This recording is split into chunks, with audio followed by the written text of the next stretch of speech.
On entend beaucoup de débats sur la manière de porter sa montre, quel boîtier peut aller avec quelle tenue, comment l'assortir, et la plus grande question est aussi sur quel poignet on porte sa montre. Aujourd'hui, vous avez exactement 9 chances sur 10 qu'on vous dise que votre montre se porte exclusivement au poignet gauche, femmes et hommes confondus, et c'est précisément ce que nous allons voir aujourd'hui. Faut-il porter sa montre à gauche et pourquoi? On va rentrer directement dans le vif du sujet. Bien entendu, vous pouvez porter votre montre sur le poignet droit comme sur le poignet gauche, mais toutefois il est fortement recommandé de laisser libre sa main dominante. Autrement dit, si vous êtes gaucher, c'est mieux d'avoir votre montre à droite. La main qu'on a tendance à le plus utiliser augmente les risques de collision de la montre, notamment avec des objets, des meubles, des barres de métro ou même des murs. Oui, ça m'est déjà arrivé.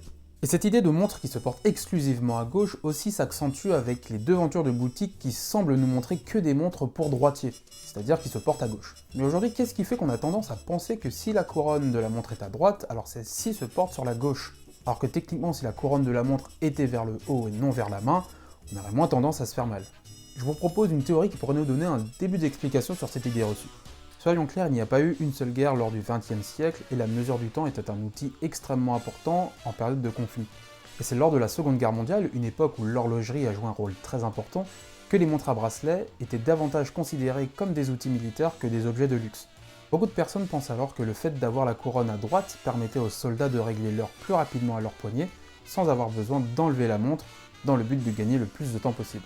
Et quand on sait que la population mondiale est composée de 90% de droitiers, le choix de l'emplacement de la couronne sur la droite, soit sur l'ouverture de la main, semblait être un choix plus cohérent. Surtout si on regarde des marques qui ont historiquement servi l'armée, je pense notamment à la Marine nationale pour Tudor et à l'armée italienne pour Panerai.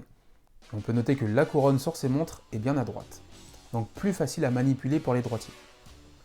Et il est fort possible que cette convention adoptée par l'armée ait pu aider, en partie en tout cas, à faire perdurer cette particularité au fil des années. Dites-moi ce que vous pensez de cette théorie, personnellement je l'aime beaucoup. En tout cas aujourd'hui, remonter sa montre directement sur le poignet est fortement déconseillé pour éviter d'abîmer le mécanisme. On vous conseillerait alors de remonter votre montre en la retirant de votre poignet pour éviter de faire de faux mouvements et donc d'abîmer le modèle. Bien que certaines montres d'aujourd'hui ont fait leurs preuves au fil des générations et sont même héritières de montres qui ont servi l'armée, on a tendance à les considérer plus précieuses ou plus fragiles, à tort ou à raison, que des montres qui ont servi l'armée il y a presque 80 ans. Comme quoi, ce qu'il faut retenir dans notre histoire, c'est que la population mondiale est composée de 10% de gauchers seulement, contre 90% de droitiers, auquel il faut bien sûr ajouter 1% d'ambidextres. Oui, ça fait 101%, mais ce qu'il faut retenir, c'est que la forte présence de droitiers a énormément influencé le phénomène de porter sa montre sur le poignet gauche. Et on va pas se mentir, avoir sa main de d'habitude libre, c'est toujours plus confortable. Mais sachez, messieurs les gauchers, et mesdames aussi, que vous n'êtes pas en reste et qu'il existe de très belles montres que vous pouvez porter au poignet droit sans que ça paraisse étrange. Ou un petit peu moins. Du côté de Panerai, pour revenir sur la marque italienne, il existe des modèles pour main gauche, notamment la célèbre Panerai Luminor Left-Handed 8 Days. Avec, comme vous l'aurez compris, ces 8 jours d'autonomie, ce qui est impressionnant pour une montre quand on sait que certaines maisons prestigieuses proposent que depuis très récemment une autonomie de 72 heures environ. Mais si l'autonomie de la Panerai est déjà un exploit, la prouesse n'est pas détenue par la marque, mais par Hublot avec la MP05, la Ferrari, avec ses pas moins de 50 jours d'autonomie. La période de test pour vérifier l'autonomie de la montre a dû être vraiment sympa. Du côté du Tudor, il y a la Tudor Pelagos, une montre dont Tudor est très fier puisque, déjà proposée en 2012, la montre de plongée Pelagos, qui d'ailleurs en grec signifie haute mer, propose depuis 2015 un mouvement manufacturé par la maison Tudor. C'est d'ailleurs depuis cette année-là que Tudor commença à prendre de l'indépendance vis-à-vis de sa maison mère Rolex, et c'est un excellent point pour les amoureux de Tudor, car Tudor se positionne sur la marque qui ose toujours de nouvelles choses et qui a d'ailleurs fait beaucoup parler d'elle en bien avec ses dernières nouveautés 2021. La marque Hamilton également n'est pas en reste car elle possède une très belle pièce inspirée du monde de l'aviation, et pour rappel, la marque Hamilton était l'une des candidates pour la mission Apollo 11 dans les années 60.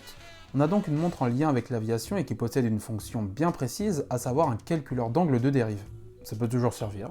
La X-Wing Day-Date Auto est dotée d'un boîtier en acier inoxydable robuste, d'un verre de saphir et d'une lunette externe avec des repères numériques gravés. Et la dernière particularité qui est très appréciable sur la montre, c'est la lunette interne rotative. Seiko, Hamilton, Tudor, Panerai et j'en passe, vous l'avez compris, vous avez l'embarras du choix aujourd'hui pour avoir une montre à votre poignet droit. Et même si on a l'habitude de dire que la montre se porte exclusivement sur le poignet gauche, le port de la montre sur le poignet gauche est davantage une habitude ou une convention plutôt qu'un impératif. Si vous préférez porter votre montre à droite, sentez-vous libre de le faire parce que si ça existe, c'est bien pour qu'on en profite. Vous l'aurez compris au long de cette vidéo, il existe plusieurs manières de porter sa montre, que ce soit sur le poignet droit ou le poignet gauche, et dans de rares cas les deux. J'ai la Rolex, l'honneur piqué sur mon bras droit, sur mon bras gauche. Ne faites pas ça. Cette vidéo est à présent terminée, vous pouvez laisser un pouce bleu avant de partir, comme d'habitude. Si vous connaissez quelqu'un qui porte sa montre à chaque poignet comme Kobalade, vous pouvez lui envoyer cette vidéo. Et quant à moi, je vous dis à très vite pour un prochain épisode. Salut!